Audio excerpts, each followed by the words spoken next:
success is an elusive thing, right? What is it? And I think it's very interesting that if most people can't define success, well, it means you made X amount of dollars. But if you make X amount of dollars but you spend more, are you successful? Or, well, it means you come home happy every day. Okay, how do you know when you're happy, you know? So I think success is a funny thing, which is we all seem to pursue it, but we don't know how to measure it or actually how to define it. So how do you pursue something that you can't measure? Fascinating. So when people say to me, how do you measure success? The question we all have to ask ourselves, am I successful? I don't know. I mean, I had a good year last year.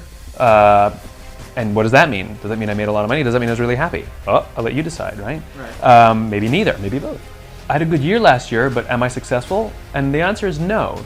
I don't feel I am, because I'm trying to build a world that doesn't exist yet.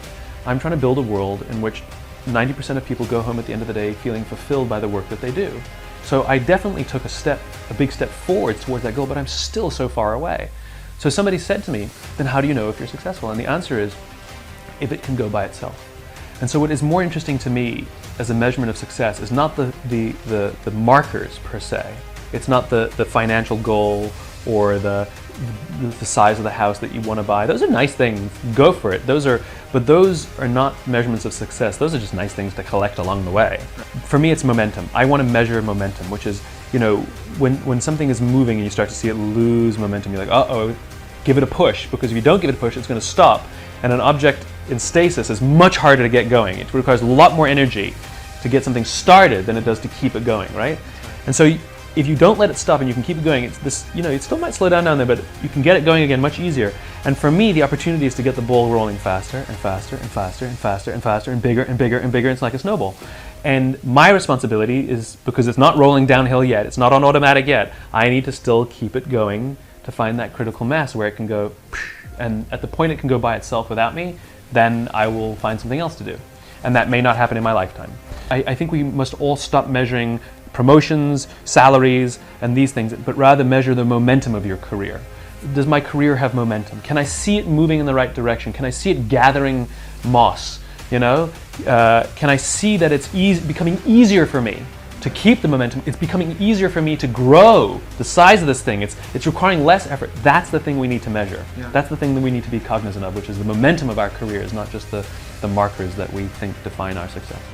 You speak to businesses and companies and leadership teams and employees and stuff. Without mentioning names, I don't want to put you on the spot, but have you gone and talked to a company that's been in trouble and then spoken to their team and then checked in on them after you've spoken to their leadership team? And what did that look like? Did you notice a noticeable change? Did they come to you and tell you that this has helped our organization out and our culture is much improved because of it? I'm not anybody's, like, you know, mom or dad. I'm not going to do it for you. And I have a very laissez-faire approach of it. I once had a client, this is a bunch of years ago, that said, what guarantee do I have that your stuff will work? To which my answer was, none. Like, I'm giving you a tool. It's like a hammer. You can use it broadly or narrowly. You can build a table, you can build a house. It's the same tool. You can use it for marketing, you can use it to completely revitalize your entire culture. And even though I'm going to sell you the most beautiful hammer, I'm not going to guarantee the structural integrity of the house, right? It's your business.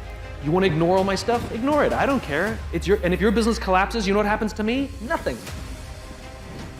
Like, I don't mean to be cold about it. Like, of course I want the people I work with to do well, but it's not mine. It's theirs. And I take no emotional responsibility for the decisions they make.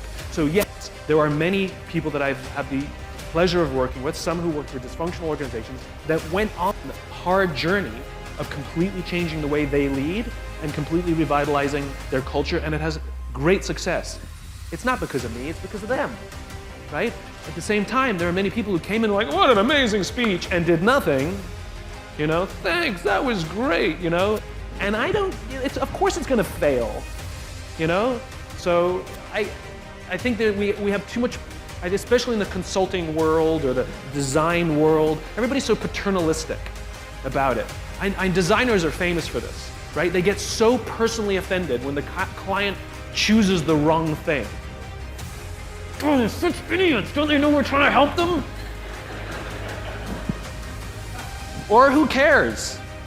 Like, it's their freaking business, right? That's what you find. I've had that. Instead of arguing with somebody for them to make the right choice, because we genuinely want to help them, what I have found is if you push the accountability onto, because when we argue, we're taking accountability. This is better. This will help you.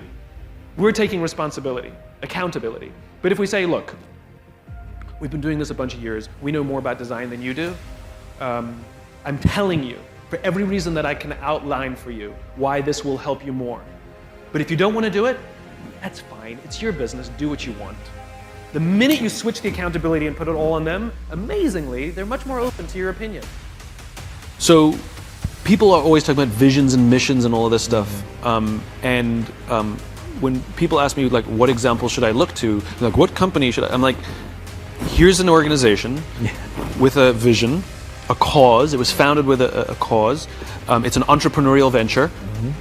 America is an experiment. It's an entrepreneurial venture where a bunch of people got together and decided we needed to start our own country because there were certain obstacles that were getting in the way of a vision that we had of a better kind of country, better kind of company, right? And they stated it right out of the beginning. All men are created equal, endowed with these unalienable rights, amongst which include life, liberty, and the pursuit of happiness. And it's not just a competitive statement, like to be the best, to be the most respected. That's not what it was. And I'm amazed how many companies start their visions or missions with that terribly egocentric language. It was an ideal. And the amazing thing is we've been good at it and bad at it in our history, but it's endured for 240 plus years because we fundamentally believe that we are at our best when we're pursuing that. But it is an ideal. We will never actually achieve all people are equal, but we will die trying. And that's the point. And it's the same for a company, which is true vision inside a company, is something that has nothing to do with your product. It is an ideal to which you will attempt to build and advance that ideal through your company with your product. You'll never achieve the ideal, but you'll die trying, and this is what gives our work meaning. This is what gives our lives purpose, right? The difference between vision and a goal is the finish line. A goal is 26.2 miles. You can simply count the metrics and know when you've completed your goal. A vision is having a crystal clear sense of what the finish line looks like, but no idea of how far away it is. Wow. And the reality is you will spend your entire life never actually crossing the finish line, but the joy that every marathon you complete, you feel like you're getting closer. Every milestone that you accomplish makes you feel like you're getting closer and closer to the ideal, and this is what gives our life and our work meaning. How are you learning to better manage and motivate teams? I'm learning to manage teams by allowing the teams to do more themselves. There's a brilliant leader by the name of David Marquet who wrote a book called Turn the Ship Around. And he had an experience as a submarine captain on the U.S.S. Santa Fe where he realized that as much as he knew about submarining, he'd been a submariner his whole career, that put on this new submarine, he learned the hard way that he actually didn't know how the submarine worked. He made an order that nobody knew how to do it because that didn't exist on that sub. And so he realized he had no choice but to trust his people. And he went through this transformation as a leader of telling everybody what to do to allowing people to tell him what should be done. And I've learned a lot from him, and I highly recommend his book. And I've really learned that, which is, at the top of the organization, as David says, the people have all the authority, the leaders have all the authority, but at the bottom they have all the context, right? And so you can't just push all the context up, you have to push the authority down. And so the responsibility of leadership is to train people, make sure that they have the skill set, help build their confidence that they have the confidence to do what needs to be done. They have to have competence and confidence. Right. And that's your job. That's the only job of the leader. It's like a parent. Make sure they have competence and confidence. Make sure your kids get schooling and make sure that they believe in themselves. And then leave them, And so I've done the same thing. Instead of sort of showing people how I would do it, I want them to learn how it's done, and feel good about themselves, and then just however they do it is how they do it. And the result is remarkable. People feel better about coming to work. They feel like they have something to contribute. They feel more valuable, as opposed to just being told this is how I would do it, or I'm going to do it this way, or do it my way.